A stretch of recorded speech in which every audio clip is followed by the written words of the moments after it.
भानगढ़ किले को भूतियां बताने के पीछे कई कहानियां हैं। वैज्ञानिकों ने इन भूतिया कहानियों को खारिज कर दिया है, लेकिन यहाँ के लोगों का कहना है कि यहाँ अजीब अजीब सी घटनाएं होती रहती हैं।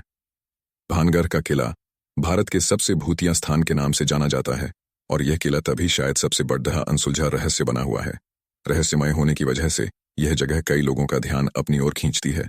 यहाँ की भूतिया कहानियों के कारण काफी टूरिस्ट इसे अपनी ट्रैवलिंग लिस्ट में जरूर रखते हैं। भानगढ़ से जुड़ी भूतिया कहानी क्या? गुरु बालूनाथ ने भानगढ़ को श्राप दिया था।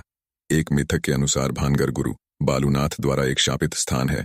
वीर गुरु बालूनाथ की तपस्या स्थली पहले से ही वहां थी, और उन्होंने ही वहां इस किले के मूल निर्माण की अनुमति भी दी थी, लेकिन साथ ही ये चेतावनी भी दी थी कि महल की ऊंचाई इतनी न रखी जाए कि इसकी छाया उनके ध्यान करने वाले स्थान से आगे निकल जाए, अन्यथा पूरा नगर ध्वस्त हो जाएगा।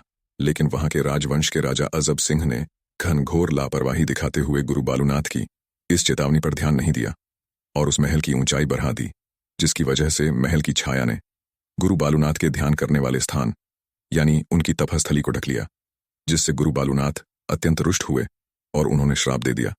तभी से यह महल शापित हो गया। श्री बालूनाथ जी की समाधि आज भी वहां पर मौजूद है, या राजकुमारी रत्नावती का अनुपम सौंदर्य इसका कारण बना।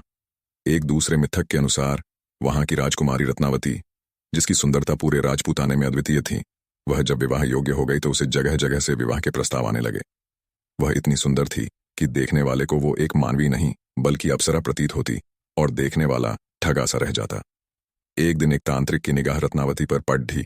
वह उस पर मोहित हो गया और उसने राजकुमारी पर तंत्र शक्ति का दुरुपयोग करके उसको प्राप्त करने की ठान ली। अब वह तांत्रिक राजकुमारी की हर छोटी बड्डी जानकारी जुटाने लगा, क्योंकि उसे हर हाल में राजकुमारी को पाना था।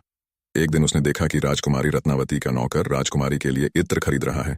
तांत्रिक ने पहले तंत्र विद्या का दुरुपयोग करते हुए उस सुगंधित इत्र को प्राप्त किया, और फिर धोखे से उस इत्र में अपने काले जादू के मंत्रों का प्रयोग किया और उसे राजकुमारी रत्नावती तक पहुंचा दिया।